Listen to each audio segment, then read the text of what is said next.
कि स्वाहा और स्वधा शब्द का क्या अर्थ है, इसको आप परिभाषित करें। तो लोग ऐसा समझते हैं स्वाहा माने नाश, लेकिन स्वाहा शब्द का अर्थ मैं बताना चाहता हूं कि व्याकरण में ओहाग त्यागी धातु, तो जहाति माने हा माने होता है त्याग, हा का मतलब होता है त्याग, जहात या सा हा हा। और जहां पर त्याग ना हो, ना हा यत्र, ना हा यत्र में जहां पर त्याग ना हो उसे कहते आहा। और स्वस्य आहा स्वाहा, जहां पर अपनी वस्तु का त्याग ना हो बल्कि कई गुना प्राप्त हो, कई रूपों में प्राप्त हो, उसका नाम है स्वाहा। स्वाहा शब्द का अर्थ है स्वस्य आहा स्वाहा। तो जैसे हम अग्नि में आहुति डालते हैं, आहुति देते हैं, कहते हैं स्वाहा। तो स्वाहा शब्द से होता है कि हमारी जो कामना होती है, मान लिया कि हम पुत्र प्राप्ति के लिए यज्ञ कर रहे हैं, हवन कर रहे हैं, स्वाहा बोल रहे हैं, तो वो पुत्र के रूप में वो हमारी आहुति की आहुति है, या जो भी तिल आदि, तिल घृत आदि जो भी आहुतियां हैं, वो जो हम अग्निदेव को प्रदान करते हैं, तो उससे द्वारा हमको वो परिवर्तित होकर के, स्वाहा शब्द की शक्ति है, भगवती स्वाहा कर देती है। किसी को भवन की आवश्यकता है, वो यज्ञ करता है, तो वो उसको बदल करके उसके भवन निर्माण उसका हो जाता है। कोई स्वर्गलोक के लिए जो है यज्ञ करता है, स्वाहा शब्द का प्रयोग करता है, उसको स्वर्गलोक की प्राप्ति होती। तो ये स्वाहा शब्द का जो ये अर्थ है, ये हमारी वस्तुओं को अनेक प्रकार से, अनेक रूपों में, हमारे संकल्पानुसार ये उसको परिवर्तित कर देती, और यज्ञ के द्वारा व्यक्ति को सब कुछ प्राप्त होता है। क्योंकि लिखा गया है यज्ञ के द्वारा, यज्ञ जो है कामधेनु, ब्रह्मा जी ने कहा है प्रजाओं से कि ये कामधेनु है यज्ञ, इससे जो चाहो सो दोहन करो।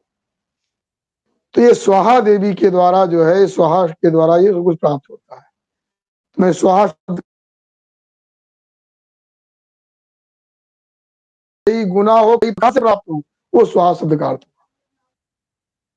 और दूसरा मैं बताना चाहता हूं कि स्वधा शब्द की चर्चा आई है, तो दधात यदि धा, जो धारण करे वही धा है, दधात या सा धा। और स्वस्य धा स्वधा, जो अपनी वस्तु को धारण करे उसका नाम है स्वधा। तो स्वधा जो है वो अपनी हमारी दी वस्तुओं को धारण करती है और वो पितरों तक पहुंचाती है। स्वाहा जो है, वो स्वाहा स्वधा दोनों अग्निदेव की पत्नियां हैं, दोनों अग्नि की पत्नी है। स्वाहा शब्द से क्या होता है कि ये देव, स्वाहा जो भगवती हैं, जो आहुति अग्नि दी जाती है, ये देवताओं तक पहुंचाती है। जिस देवता के नाम आहुति दी जाएगी उस देवता को पहुंचाती है, और इनके द्वारा आहुति पहुंचती है। और स्वधा के द्वारा पितरों की तृप्ति होती है। स्वाहा के द्वारा, स्वाहा शब्द उच्चारण करते हैं आहुति, तो देवताओं को प्राप्त होती है और देवताओं की प्रसन्नता होती है। और स्वधा शब्द के उच्चारण से पितरों की तृप्ति होती, पितर प्रसन्न होते हैं।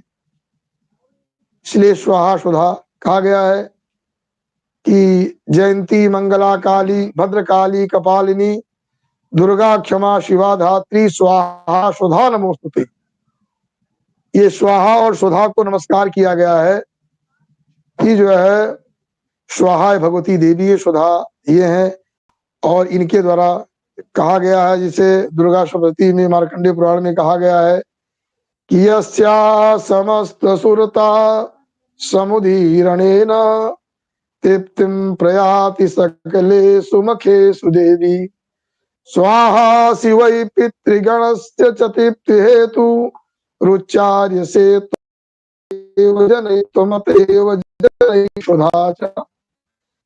यस्या समस्त सुरता, सुरता माने होता सुराणाम समूहा सुरता, संपूर्ण देवताओं का समूह कितना भी बड़ा यज्ञ हो, अगर स्वाहा का उच्चारण न किया जाए तो उनकी तृप्ति नहीं होती।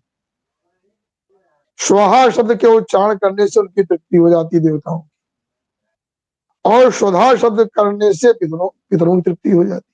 लोग बोलते तस्मै सुधा तस्मै सुधा, चाहे उन्हें जल देते हैं और चाहे कुछ वस्तु प्रदान करते हैं, सुधा शब्द का प्रयोग करते हैं। इसलिए स्वाहा सुधा का बहुत दिव्य अर्थ है, और ये भगवती देवी साक्षात देवी है। इनकी आराधना साधना से सब कुछ प्राप्त होता है। स्वाहा की साधना से देवताओं की प्रसन्नता, और सुधा की साधना से पितरों की प्रसन्नता प्राप्त